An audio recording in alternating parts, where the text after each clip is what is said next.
Olá, nós estamos aqui mais uma vez para fazer um pequeno esboço, um pequeno estudo da nossa nova lição, que tem por tema Ruth e Esté, que é o que nós estamos estudando nesse semestre, a fé e a coragem das mulheres. Estamos na segunda lição, que tem por tema também Noemi retorna a Belém. Esse versículo é baseado, o estudo de hoje é baseado no livro de Ruth, o capítulo 1 e o versículo do 6 até o 22. Por que do 6 ao 22? Porque na aula anterior, na lição 1, nós estudamos do versículo 1 até o versículo 6 e agora nós vamos seguir com esse estudo. E nós começamos aqui já com a introdução, fazer uma breve introdução para que os alunos relembrem o que foi estudado na aula anterior. Na aula anterior, os personagens que remetem, que eles norteiam, são diferentes dos que nós vamos estudar nessa aula, porque nessa aula, na lição 2, nós estudaremos os personagens principais Noemi, Ruth e Boaz. Na aula anterior, nós vimos que do versículo 1 até o 6 norteavam outros personagens, na verdade 4 personagens a mais, que era Elimeleque, Orfa, e Quilion e Malom. Eram os personagens que fizeram parte da primeira lição, que são diferentes dos dessa lição. Nós já vimos na lição anterior, só recapitulando, que Elimeleque significa que Deus é o meu rei. E nós vimos ele como líder da família, conduzir a sua família de Belém, que significa casa do pão, como nós já vimos, saindo da casa do pão e levando a sua família até a terra de Moabe, para fugir da fome. Então, nós vemos que ele, ao invés de liderar a sua família em meio a uma crise, para enfrentar aquela crise e se manter firme com o seu Senhor, com o seu Deus, nós não vimos ele fazer isso. Pelo contrário, vimos ele retroceder e ir para Moabe. Então, nós vimos que ele não viveu de acordo com o seu nome, porque, como nós até estudaremos nessa lição, para os hebreus, os nomes das pessoas, elas têm um significado muito maior do que, por exemplo, para nós brasileiros, que não nos atentamos tanto ao significado dos nomes, mas os hebreus não, o nome que eles recebem, eles vivem de acordo com o nome que eles recebem. Então, a gente vê que Elimeleque, ele não viveu de acordo com o seu nome. O segundo personagem que nós encontramos na lição anterior, que nós também vamos encontrar agora, é Noemi. Noemi, que significa agradável, encantadora, amável. A gente vê que Noemi, diante das dificuldades que ela enfrentou em Moabe, depois de 10 anos em Moabe, ela vai e ela retorna até a terra de Belém. E quando ela chega à terra de Belém, novamente, a casa do pão, ela fala para suas vizinhas: não me chame mais de Noemi, a amável, a agradável. Me chame agora de Mara, a amarga, porque o Todo-Poderoso encheu a minha vida de amargura e me deu muitas desventuras. Então a gente vê esse dizer de Noemi. O outro personagem que nós encontramos é Malom. Malom, que era um dos filhos de Noemi e Elimeleque, né? O nome dele parece estar ligado a uma raiz que tem por significado estar doente. Esse é o significado do nome de um dos filhos deles. O segundo personagem que a gente encontra é Quilion, que é o outro filho, que significa algo assim como enfraquecer, definhar ou até mesmo aniquilação. É um dos significados que a gente encontra no nome dele. O outro nome é Orfa. Orfa, que é uma das noras de Noemi. O significado do nome dela é firmeza. A gente vê que Orfa também não viveu tão de acordo com o seu nome, porque o significado do seu nome sendo firmeza, ela, ao voltar a Belém com Noemi, tinha jurado que ficaria ao lado de Noemi. Só que após algumas palavras de Noemi dizendo que não podia oferecer nada a elas, que não tinha como garantir que elas teriam um novo casamento, como ter novos filhos e como continuar a descendência delas, diante das palavras de Noemi, ela não fica tão firme na sua palavra. Ela volta atrás, ela vai e se despede, apesar de amar Noemi, ela se despede com choro, com pranto, e retorna à sua casa, retorna aos seus deuses, retorna aos seus pais. A gente vê que ela também não viveu o nome dela, não foi tão firme na sua decisão de acompanhar Noemi na sua jornada de volta até Belém. O outro personagem, a outra personagem que leva o nome deste livro é Ruth, que tem por significado do nome amizade, companheirismo, ou amiga, companheira. Então, esses foram os personagens que nortearam os primeiros versículos do capítulo 1. E já sabemos que essa história ela se passou no período dos Juízes, que foi um período que foi desde a morte de Josué, a partir da morte de Josué, até a coroação do primeiro rei de Israel, que foi o rei Saul. E esse período ele durou em torno de 300 a 350 anos. Nós também vimos que a fome que abateu a cidade de Belém, ela chegou e foi avassaladora. E Elimeleque, ele pegou sua família, tomou sua família e para fugir da fome, ele partiu em direção a Moabe. Era uma cidade que ficava a 80 quilômetros de Belém. Foi, atravessou o Rio Jordão e chegou até Moabe. Moabe a gente já sabe também que era uma cidade pagã, uma cidade que inclusive o Deus que eles serviam, que era o Deus dos Camos, ele requeria o sacrifício de humanos. Então era uma cidade pagã onde a família de Elimeleque passou a ir morar para fugir da fome.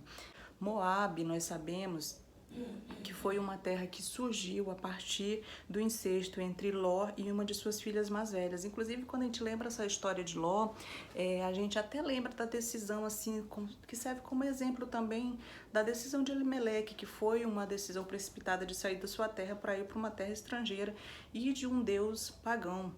Ló também, ele fez isso. Se a gente for voltar um pouco na história, a gente vai ver que Ló, quando ele se afastou, quando ele precisou se afastar de Abraão, seu tio, porque o seu rebanho já havia crescido muito, então ele se afastou, foi para uma outra terra, e ao invés de ele pedir a direção de Deus para que ele mostrasse o caminho, o melhor caminho para ele seguir, o melhor lugar para ele acampar e morar com sua família, não.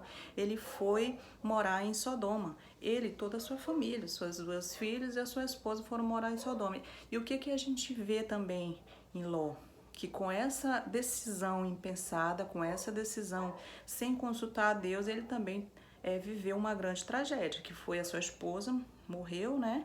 Ela foi transformada em uma estátua de sal e aconteceu também este episódio de que suas filhas o embebedaram para que mantivessem relações incestuosas com ele. E a partir daí, a partir desse pecado, que surgiu o povo de Moabe.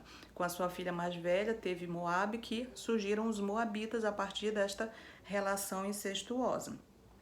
Então, essa história de Ruth, ela também provavelmente ocorreu no período de Gideão. Por que a gente chega a essa conclusão? Porque se a gente for observar a história, a fome que ela é mencionada, ela corresponde à opressão dos midianitas.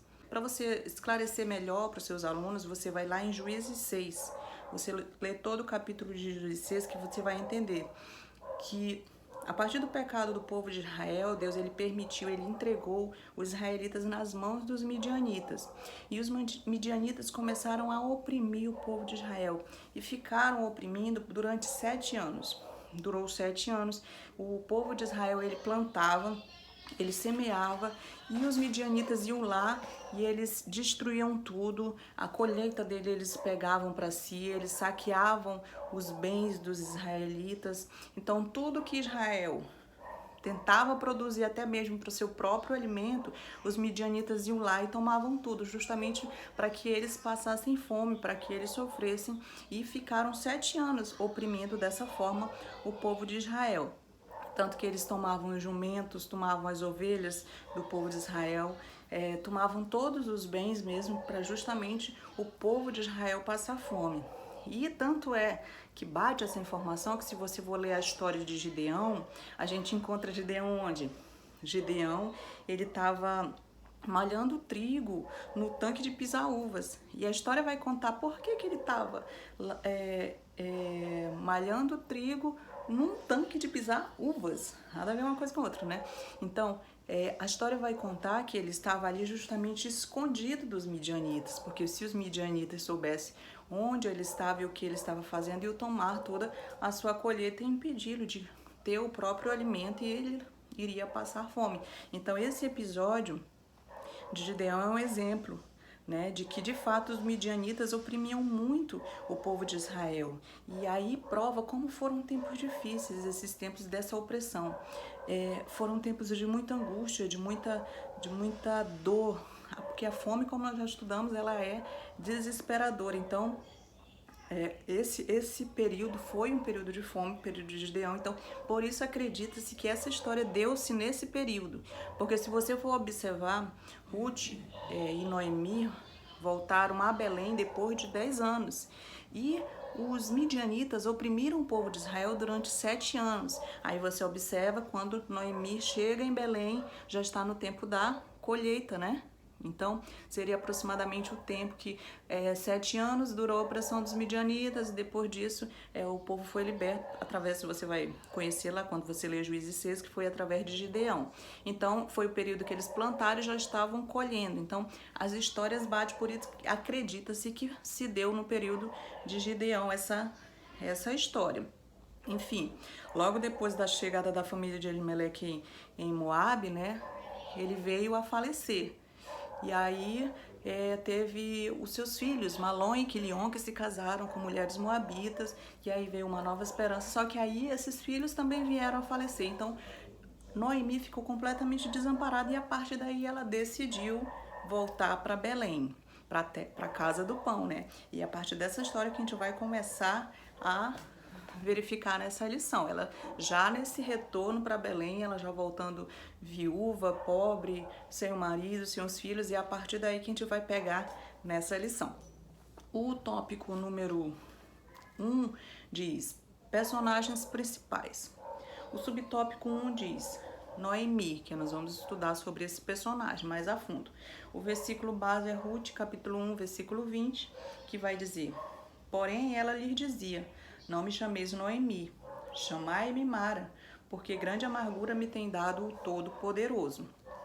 Se nós formos ver sobre Noemi, as características dela, Noemi era uma sogra sábia, ela era conselheira, ela deu bons conselhos para Ruth, ela era de uma fé enorme, porque se a gente for observar, mesmo ela indo para outra terra, para uma terra pagã, mesmo assim ela não abandonou sua fé, mesmo assim ela não passou a servir os outros deuses, não, ela, pelo contrário, né?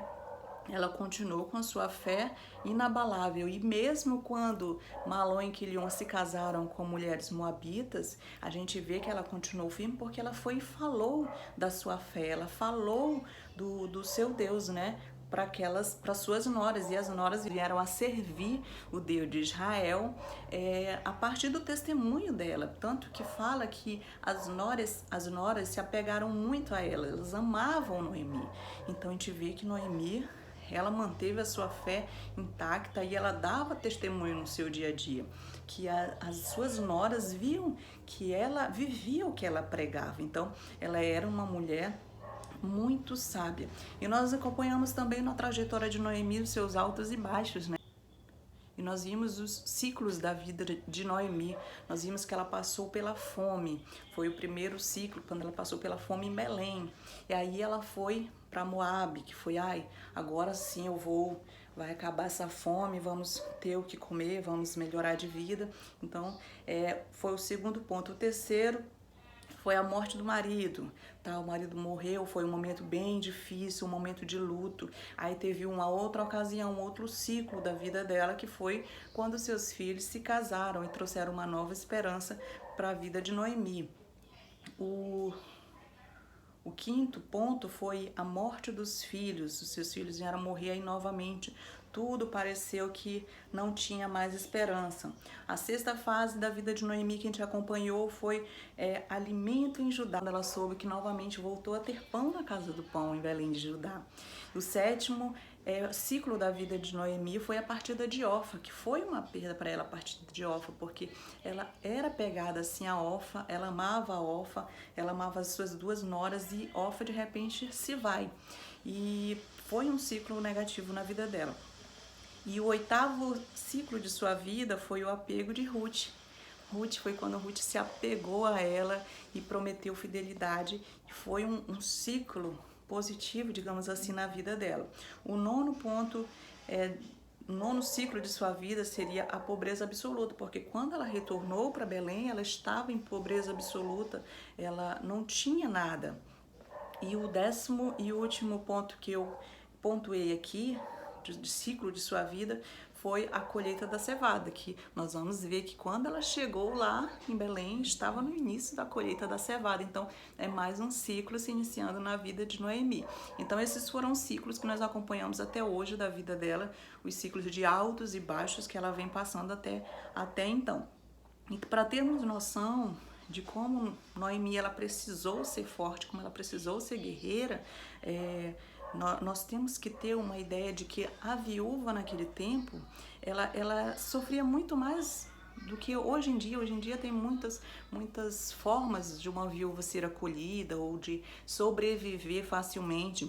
Naquele tempo não, nos tempos bíblicos era precário. As viúvas jovens, elas até que podiam voltar para suas casas, assim como fez Orfa. Orfa voltou para sua casa e poderia casar-se novamente, mas uma viúva já de idade, como era o caso de Noemi, era bem mais difícil, porque aí seus pais já haviam falecido, não tinha casa de quem voltar.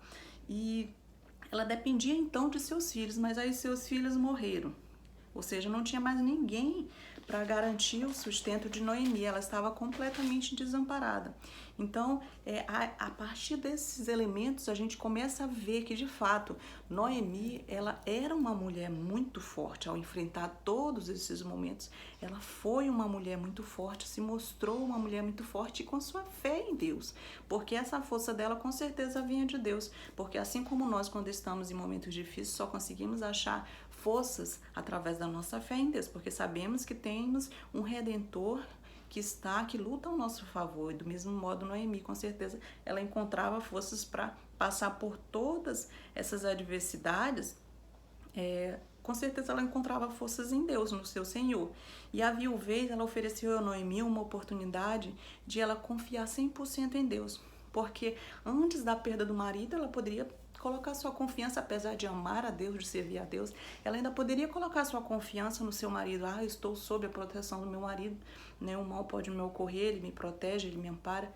Mas aí depois que o marido morreu, ela ainda poderia colocar sua confiança nos seus filhos, né? Eu ainda tenho os meus filhos que podem me amparar. Ou seja, a confiança dela ainda poderia estar nos seus filhos. Mas depois que seus filhos morrem, ela já não havia mais ninguém ali próximo dela que pudesse ampará-la. Então, nesse momento, ela teve uma oportunidade de colocar sua confiança completamente no Deus vivo. E muitas vezes nas nossas vidas, para nossa aplicação pessoal, muitas vezes a gente não tem sabedoria de entender os planos de Deus e até as dificuldades que passamos.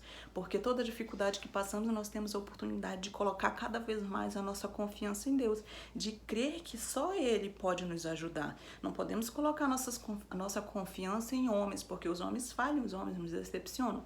Mas se nós colocarmos a nossa confiança em Deus, aí sim nós nunca seremos desamparadas nem decepcionadas.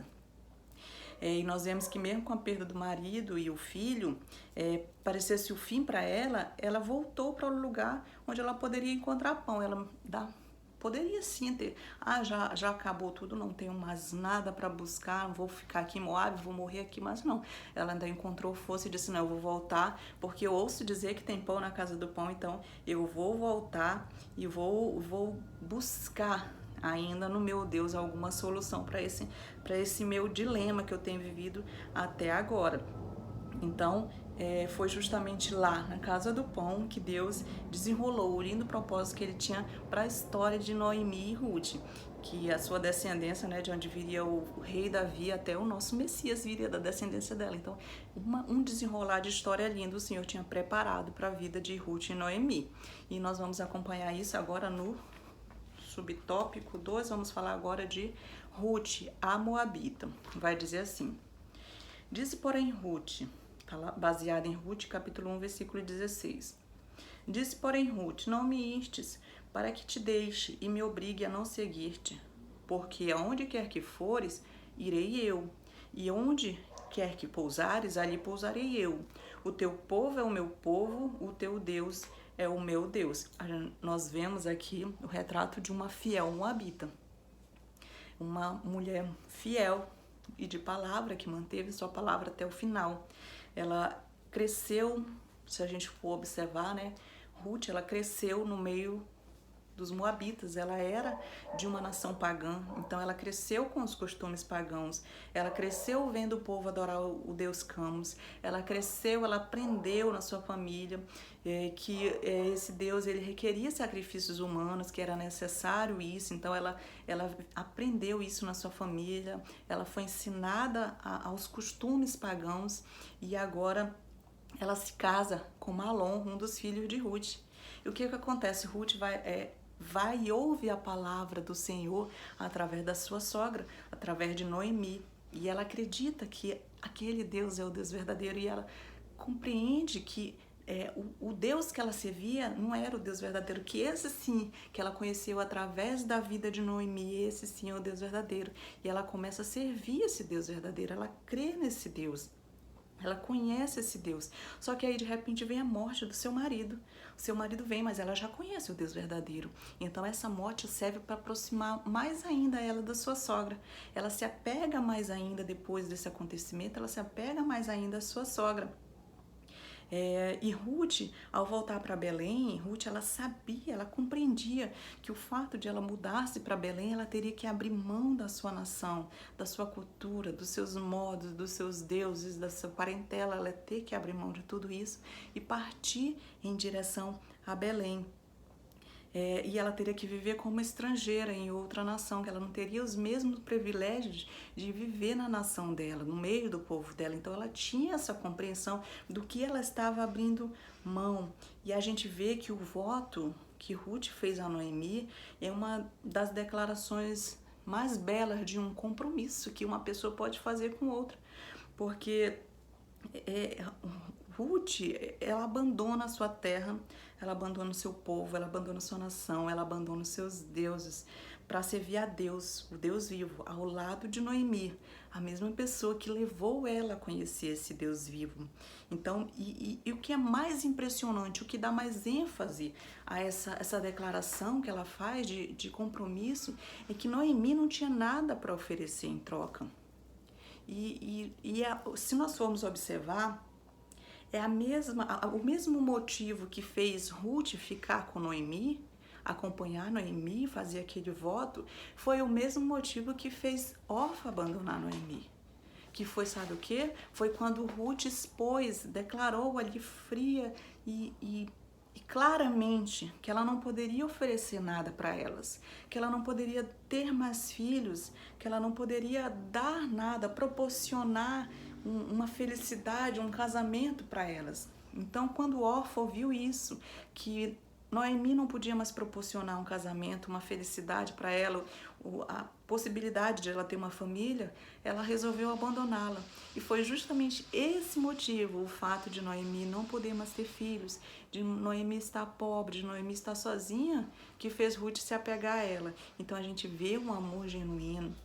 O voto que ela fez com Noemi foi genuíno, foi verdadeiro, foi uma aliança verdadeira e pura, que ela de fato estava ciente do que ela estava fazendo, do voto que ela estava fazendo. Não era algo por emoção. Então a gente vê que ela abriu mão do seu passado. Ela disse, não, aqui eu vou romper o meu passado, a partir deste voto que eu estou fazendo com Noemi, eu vou romper o meu passado, tudo que eu tinha, os meus deuses, tudo que eu tinha, eu vou romper a partir daqui, e a partir daqui eu vou viver contigo, Noemi. O teu Deus será o meu Deus, o teu povo será o meu povo, onde tu morreres, ali serei sepultado. Então aquele voto era um voto consciente, não era um voto por emoção, mas algo que ela estava fazendo conscientemente do que ela queria, do que ela estava abrindo mão e do amor que ela tinha pela sua sogra. E nós vemos também que Ruth é uma mulher de muitas qualidades, como nós vamos estudar no decorrer das aulas, mas eu fiz um comparativo aqui dela com a mulher virtuosa. E nós encontramos muita semelhança entre as duas, mas muitas semelhanças mesmo. Eu vou dar aqui a referência das semelhanças de Ruth com a mulher virtuosa. Aí na sua sala de aula você pode fazer didaticamente, pedindo para que os alunos abram nos livros. Um já fica aberto no livro de Ruth, porque as referências são muito próximas, e outro já fica com a Bíblia aberta no livro de Provérbios 31, que é quando fala da mulher virtuosa, porque também são versículos bem próximos, e aí você pode fazer uma didática dos comparativos das qualidades de Ruth com as qualidades da mulher virtuosa, e você vai ver quantas qualidades da mulher virtuosa Ruth possuía. Então a gente vê que Ruth era uma mulher virtuosa. Então Ruth é uma mulher para nos inspirar. Nós devemos nos inspirar em Ruth, nas qualidades dela, porque as qualidades dela batem com as qualidades da mulher virtuosa. Eu vou dar só as referências aqui, você pode acompanhar na Bíblia com seus alunos ou ler antes de você levar a aula para o seu aluno e passar esse comparativo para eles. O primeiro ponto, primeira semelhança: seu compromisso com a sua família é visível a outros. O compromisso de Ruth com a sua família era visível a todos. A referência é Ruth, capítulo 2, do 11 ao 12. E Provérbios 31, de 11 a 12. Esse é o que prova da semelhança das duas.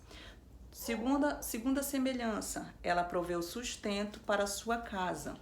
A referência é Ruth, capítulo 2, versículo 14 e versículo 18.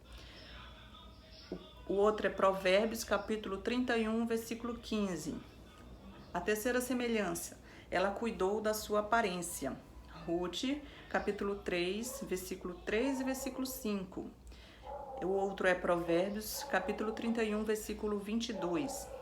Seu estilo de vida abnegado trouxe o louvor de outros. A referência é Ruth, capítulo 2, versículo 11, e o capítulo 3, versículo 10, e o capítulo 4, versículo 15, que é quando vai falar disso. E a outra referência é Provérbios, capítulo 31, versículo 28. Terceira semelhança que eu separei: ela comprometeu-se com Javé como seu Deus. A referência é Ruth 1,16 e a outra referência é Provérbios, capítulo 31, versículo 30. Então, de fato, nós notamos que Ruth era uma mulher no qual nós, hoje em dia, podemos sim nos inspirar. E é bem interessante você fazer esse comparativo com seus alunos para você ver quantas qualidades positivas Ruth possuía, comparados até a característica, né, as virtudes da mulher virtuosa. E eu separei aqui também uma pequena árvore genealógica de Ruth, pequena porque ela é bem resumida, porque como ela é do povo de Moabe, o que nós sabemos do povo de Moabe, da sua árvore genealógica, que começa em Ló, né, que é o pai dos Moabitas, começa em Ló, aí vai para Moabe, que Ló tem Moabe, e Moabe já vem para Ruth, que é a árvore genealógica de Ruth. Quando nós chegamos em Boaz, que é o próximo tópico, nós vamos também fazer a árvore genealógica de Boaz, ok? E o próximo tópico é justamente ele, é o 3, subtópico 3. Boaz, a referência, Ruth, capítulo 2, versículo 1, que vai dizer assim: tinha Noemi um parente de seu marido, senhor de muitos bens da família de Elimeleque, o qual se chamava Boaz. Então, Boaz é o que nós temos das características de Boaz, o que nós podemos dizer a respeito das características de Boaz, quando a gente começa a ler o livro de Ruth, é que ele era um homem rico e influente. Ele tinha muitas propriedades, muitos terrenos, proprietário de muitas terras, um empregador bondoso e cheio de consideração, que é o que suas ações mostram. Tinha muita consideração por seus empregados, era um cavalheiro que mostrou respeito e cortesia com Ruth e com outros, um líder sensível que elogia Ruth com sinceridade, um benfeitor generoso, um líder espiritual, um homem que escolheu ser instrumento de felicidade e dotado de elevado caráter moral.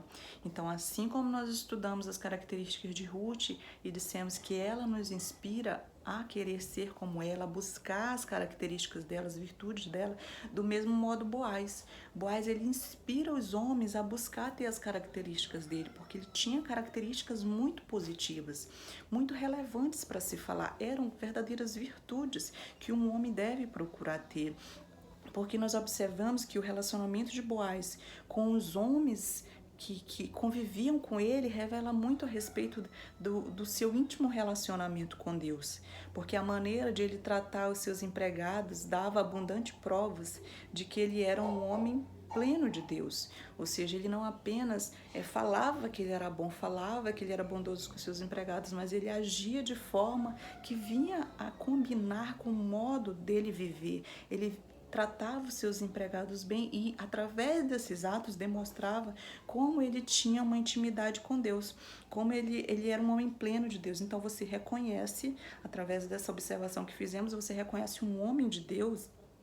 Não é pela posição que ele ocupa, não é pelo seu cargo eclesiástico, não é pelos bens que ele possui, não é pelo grau de conhecimento que ele tem, pelo estudo que ele conseguiu durante sua vida. Não é a partir daí que você reconhece um homem de Deus, mas é pela forma que ele trata os seus subordinados. Porque se você vê um homem de bens tratando os seus subordinados de forma delicada, de forma que seja um cavalheiro, de forma leal, de forma justa, você vai saber que aquele homem é um homem de Deus, porque não adianta nada a pessoa ter um cargo alto, ter muitos bens, ter estudo e tratar mal as pessoas. Isso vai demonstrar que você não é um homem de Deus, pelo contrário. Então, essas características dele levavam a crer que, de fato, ele era um homem de Deus. E a gentileza com que Boaz tratava os seus trabalhadores falava mais do seu relacionamento com Deus do que todas as suas práticas religiosas. Então, muitas vezes acontece isso, que a pessoa tem muitas práticas religiosas, mas o seu comportamento diante de outras pessoas fala o contrário do que a sua fé prega. Então, vemos o quanto é importante nós tentarmos agradar a Deus, irmos aos cultos, frequentar as escolas bíblicas dominical, participar de todos os eventos, mas mais importante ainda, o nosso modo de viver. Eu tenho que viver de acordo com o que eu estou pregando. E em Boaz via-se isso. Via-se que, através do seu modo de agir, o seu modo de tratar as pessoas, falava de que tipo de relacionamento ele tinha com Deus e que tipo de homem ele era. E nós vemos aqui a sua árvore genealógica, que é bem interessante, né? A árvore genealógica de Boaz, que ela vai começar lá com Abraão, né? Vamos começar do comecinho. Começa Abraão, aí vai para Isaac, Jacó, Judá teve Pérez, que teve Hezron, Arão, Aminadab, Naasson, e aí veio o Salmo. E Salmo foi quem se casou com Raabe, que aí veio Boaz. Então, uma árvore genealógica bem interessante, bem bonita. Se você for acompanhar as histórias da sua árvore genealógica, como eu fui lá e fui ver a história de cada uma, é bem interessante mesmo de você estudar um pouco mais, aprofundar mais a respeito desse assunto para passar para os seus alunos. Aqui o próximo tópico é o 2 já, que tem por tema Retornando a Belém. O subtópico 1 diz: Boas notícias de Belém. Então se dispôs ela com as suas noras e voltou da terra de Moabe, porquanto nesta ouviu que o Senhor se lembrara do seu povo, dando-lhe pão. Está lá em Ruth, capítulo 1, versículo 6. Então nós vemos que Noemi, ela enfrentou o drama da solidão. Ela ficou sozinha em terra estrangeira, que era bem mais difícil. Ela não tinha mais idade para casar-se novamente. Ela não tinha mais ninguém a quem recorrer. Ela estava sem marido, sem filhos, sem bens, sem lar, sem amigos, sem esperança e sem uma herança. Então ela estava completamente sozinha, completamente abandonada à sorte. Então a volta para Belém, o seu retorno para Belém foi um misto de esperança e de dor ao mesmo tempo para Noemi. Porque quando ela chegava ali, imagina as lembranças, como a própria revista fala, as lembranças que ela teve de quando estava com seu marido, quando ela ainda tinha o seu filho. Então, nós notamos que as notícias que Noemi também, bom frisar, que a notícia que Noemi recebeu não foi de agora a situação econômica de Belém melhorou, ou as colheitas começaram a aparecer, ou foi embora a ameaça de uma invasão estrangeira. Não, a notícia que ela teve foi, como diz aqui, as notícias que chegaram na Noemi foram em termos da ação do Senhor, né? Que Deus havia lembrado, como diz aqui na lição.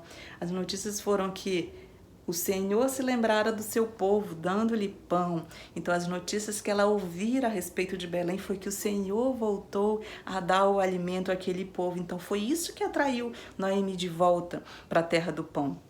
Foi o fato de ouvir de que o Senhor havia novamente ouvido o clamor daquele povo e estava dando pão que eles tanto precisavam naquele momento. O alimento que agora existia em Belém, entendido por Noemi como um dom de Deus, algo vindo diretamente de Deus. Noemi ouviu que Deus visitara o povo e creu nisso, por isso ela retornou, isso fez ela retornar.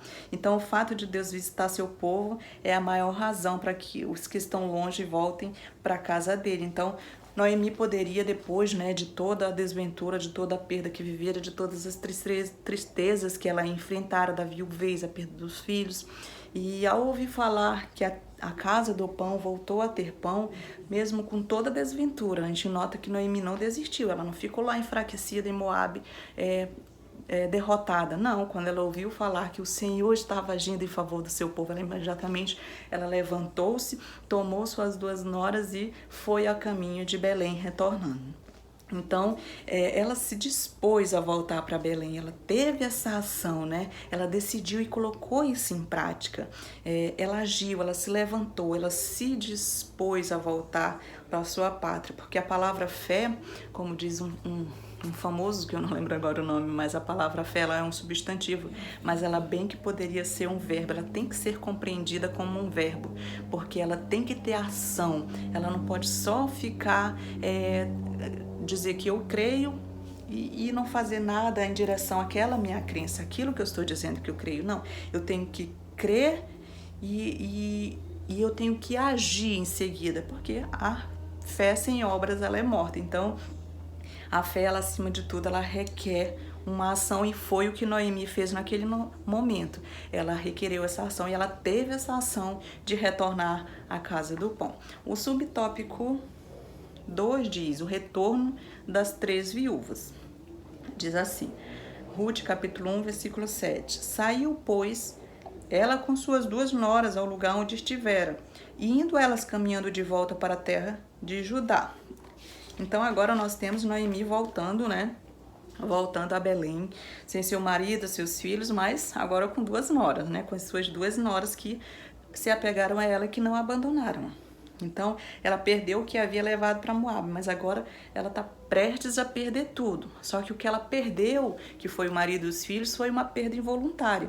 Mas agora ela está prestes a perder as suas 2 noras, mas seria voluntário. As suas noras que escolheriam deixá-la, então seria uma perda voluntária nesse momento.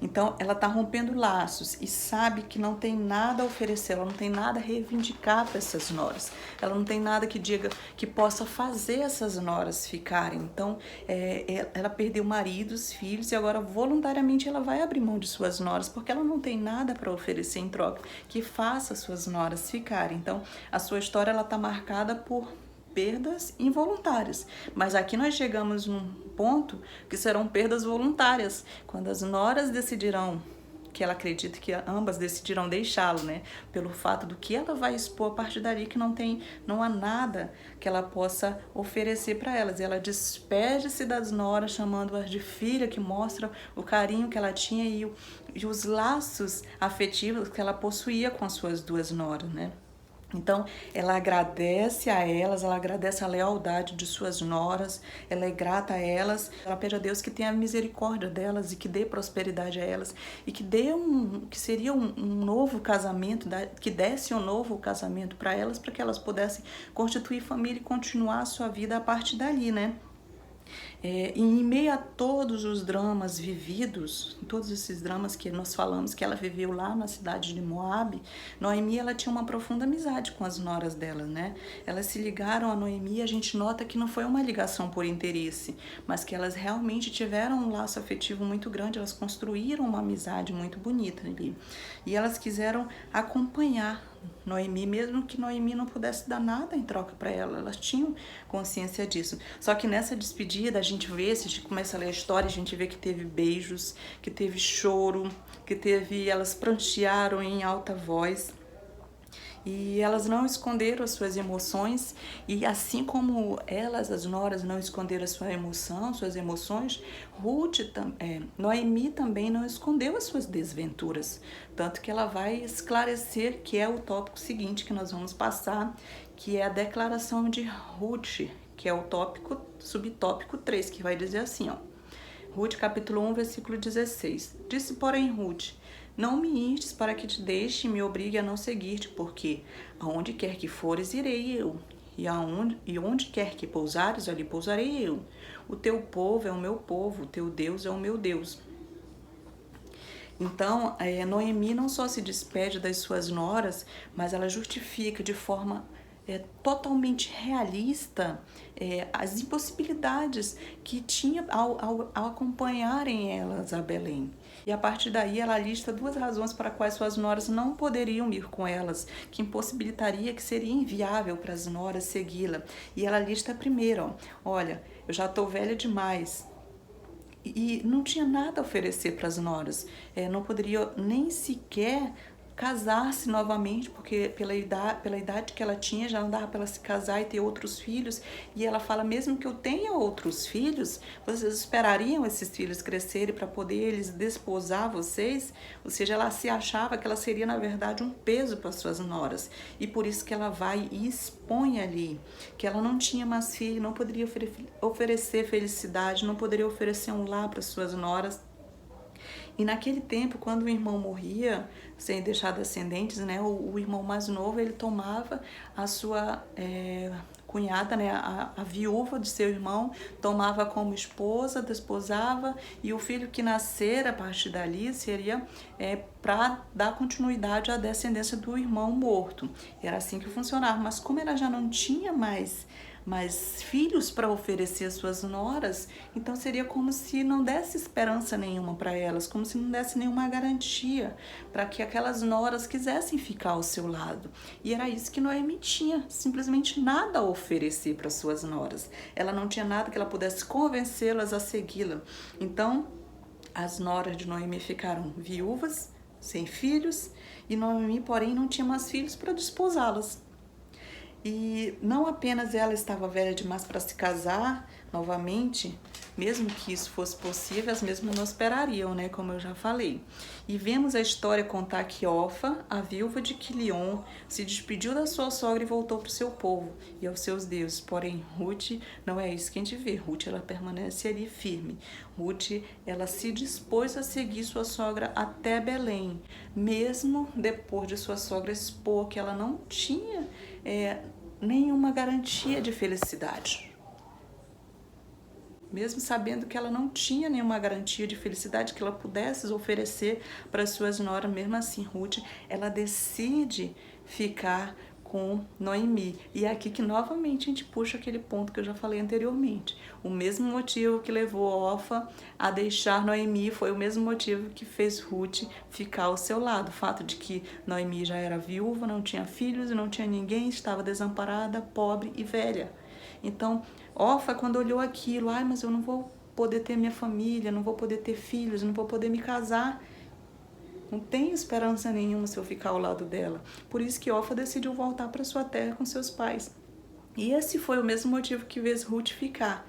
Ruth, quando olhou e viu essa mulher que eu me apeguei, essa mulher que eu tanto admiro, essa mulher que me levou a conhecer o Deus verdadeiro, ela está sozinha, ela está desamparada, ela não tem ninguém que cuide dela, ela não tem marido, não tem filhos, ela está viúva, pobre. Então, o mesmo motivo foi o que fez ela ficar ao lado de Noemi, o que fez Ruth ficar ao lado de Noemi, porque Ruth já conhecia o Deus verdadeiro.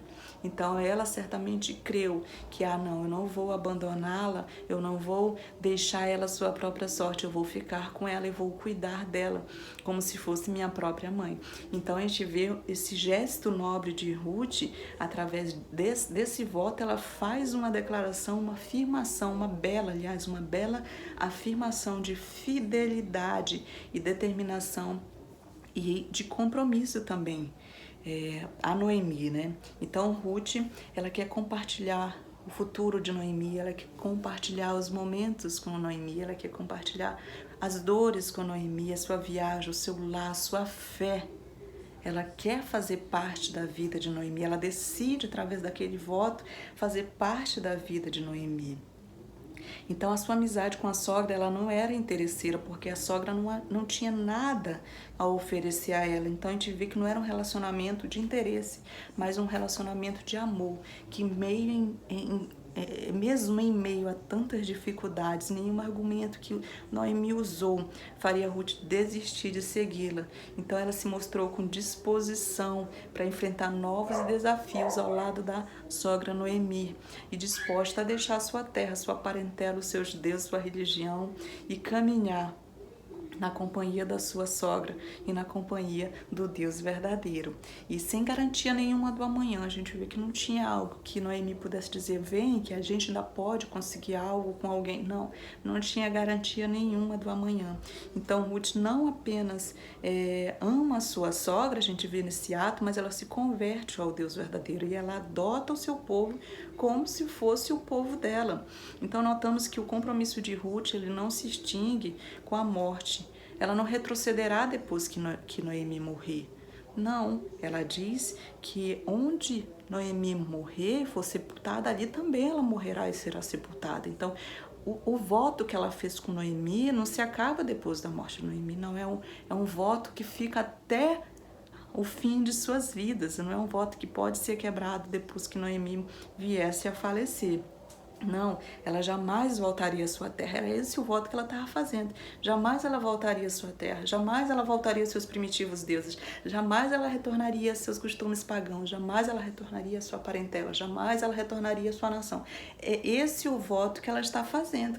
Aqui eu ficarei ao teu lado, onde tu fores eu irei. Estarei sempre contigo. O teu Deus será o meu Deus.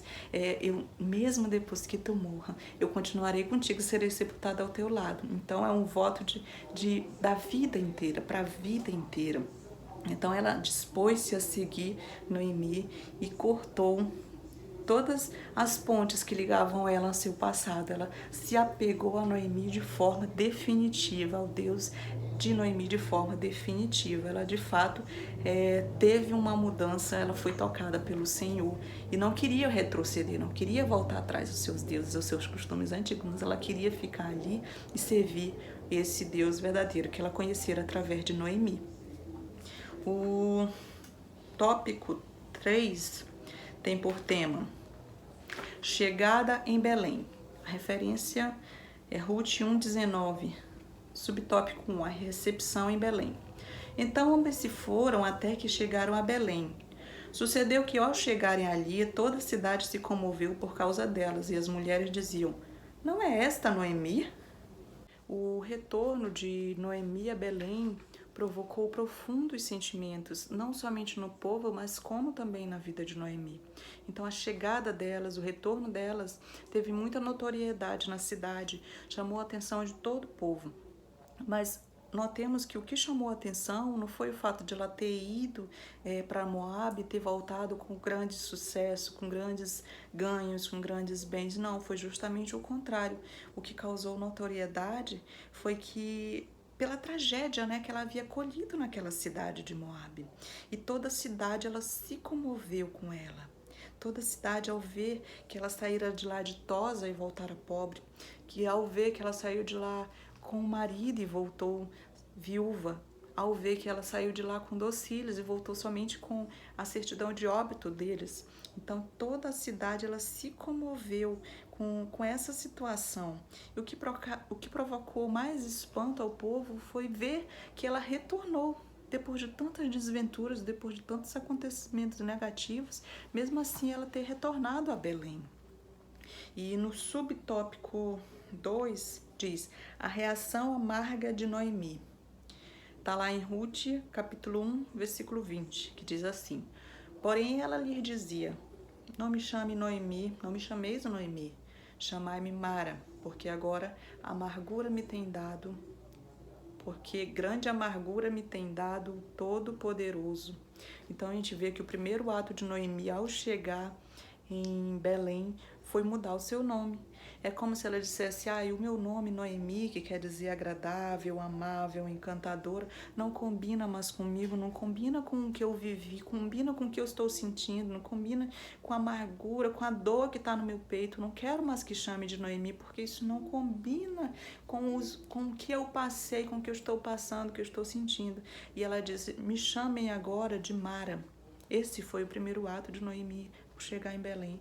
Me chamem de Mara, porque grande amargura me tem dado o Todo-Poderoso. Então ela foi tomada de um profundo senso de autopiedade. É como se ela olhasse para si mesma e dissesse: não, eu não quero sequer ser chamada de Noemi, porque esse nome não revela o que eu vivo, não revela o que eu estou vivendo, não revela o que eu estou sentindo, o que eu estou passando. Mas eu quero que me chame de Mara, porque isso sim combina com tudo que está dentro de mim, com toda a dor, com todo o sofrimento, com toda a amargura, com toda a tragédia que vivi. Então, ela não queria mais ostentar um nome que era, na verdade, uma negação do que ela sentia. Porque se ela ostentasse o nome Noemi, é como se ela estivesse negando tudo que ela estava sentindo, tudo que ela tinha passado, que ela tinha vivido. E é como se ela dissesse: eu quero que todos vejam como eu me sinto, que todos saibam quão grande é a minha dor, que todos saibam o quanto eu sofri, o quanto eu ainda estou sofrendo, o quanto isso ainda mexe comigo, quanta decepção eu vivi em Moab, quantas perdas. Então, ela olhava para o passado e não tinha nenhum motivo para ela se alegrar. Então, no último parágrafo, Noemi também compara a sua condição do passado com o presente, dizendo: ditosa eu parti, porém o Senhor me fez voltar pobre. Então, aqui nesse versículo, nós vemos que Noemi ela já tem novos conceitos de valores. Ela tem novos valores, porque ela diz: ditosa eu saí de Belém. Mas se a gente for observar, Noemi não saiu ditosa de Belém. Noemi saiu pobre. Noemi saiu de Belém passando fome. Lembra no começo da lição que estudamos? Eles fugiram de Belém porque eles estavam passando fome, porque eles não tinham o que comer, por conta do desespero que a fome causa. Foi por isso que eles partiram de Belém. Então, como é que ela está dizendo agora aqui no finalzinho da lição que ela partiu ditosa? Partiu feliz. Como assim? É porque agora ela tem novos conceitos de valores. Porque ela olha e ela observa: ah, eu tinha fome, eu tinha miséria, nós não tínhamos perdido todos os nossos bens, mas eu tinha o meu marido, eu tinha os meus filhos, então eu era feliz, eu tinha tudo o que eu precisava, o meu tesouro maior que era a minha família. Por isso que ela fala ditosa partir. Então, ela ali, depois de todas essas perdas, ela reconhece que o bem mais precioso ela já tinha quando ela partiu de Belém. Ela poderia não ter o que comer, não ter bens, mas ela tinha a sua família. Então aí ela reconhece que os seus conceitos de valores mudaram bastante depois do retorno e depois de tudo que ela viveu. Então todas as lições que ela viveu, chegou ela a concluir que quando ela saiu de lá, ela não estava pobre, miserável, com fome, não, ela estava ditosa, ela estava feliz porque ela tinha a sua família.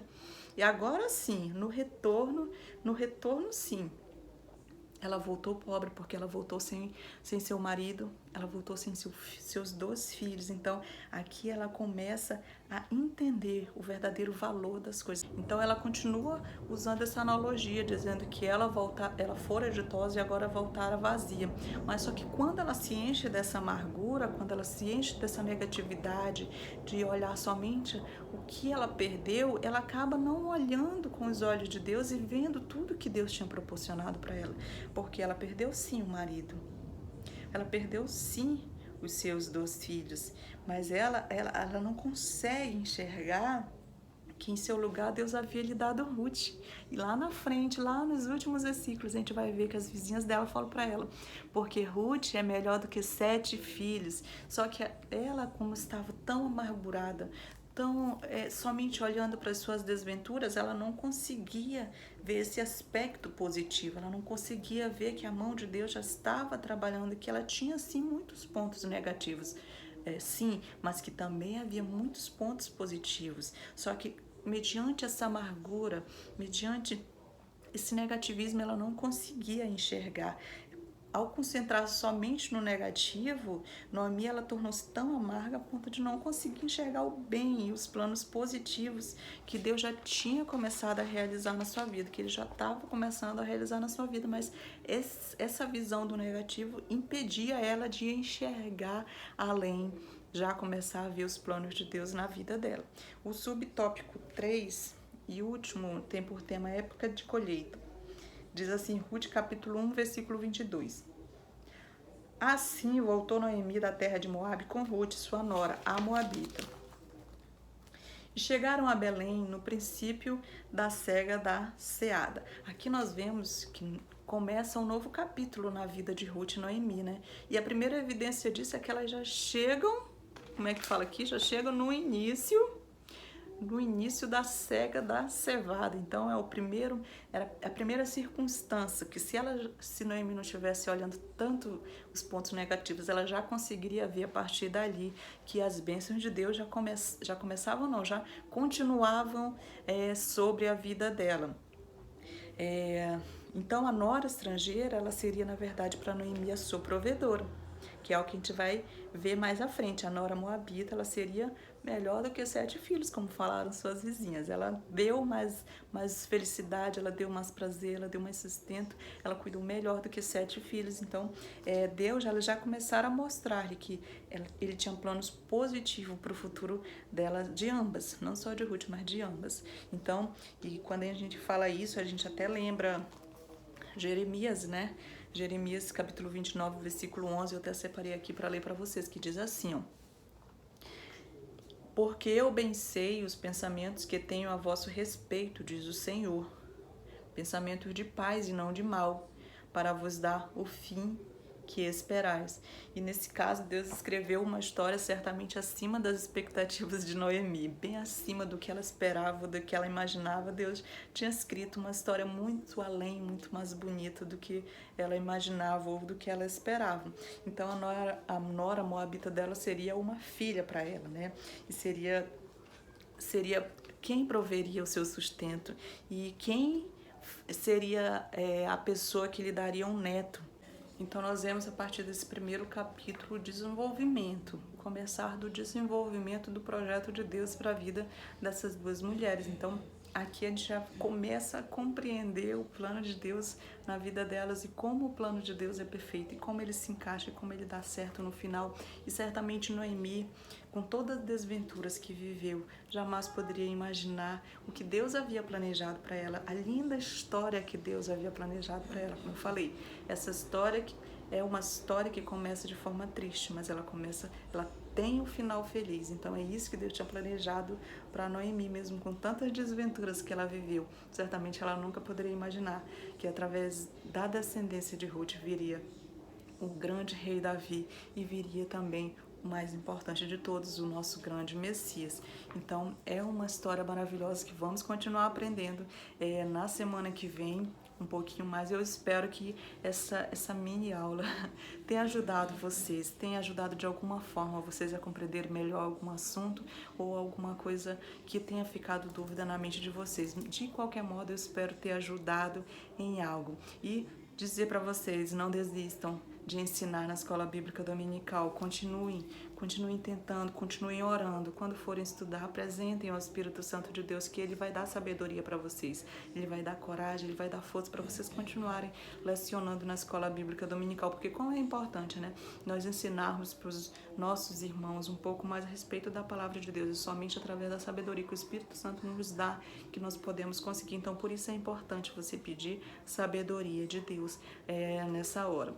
Então, se você puder deixar seu like, se você puder compartilhar para outras pessoas terem acesso a esse conteúdo, eu agradeço muito e peço que vocês continuem conosco, continuem acompanhando nossos vídeos toda semana. A gente vai tentar colocar os vídeos o mais breve possível para dar tempo de vocês fazerem um estudo mais aprofundado da palavra de Deus. Então, que Deus abençoe, fiquem com Deus. Até a próxima.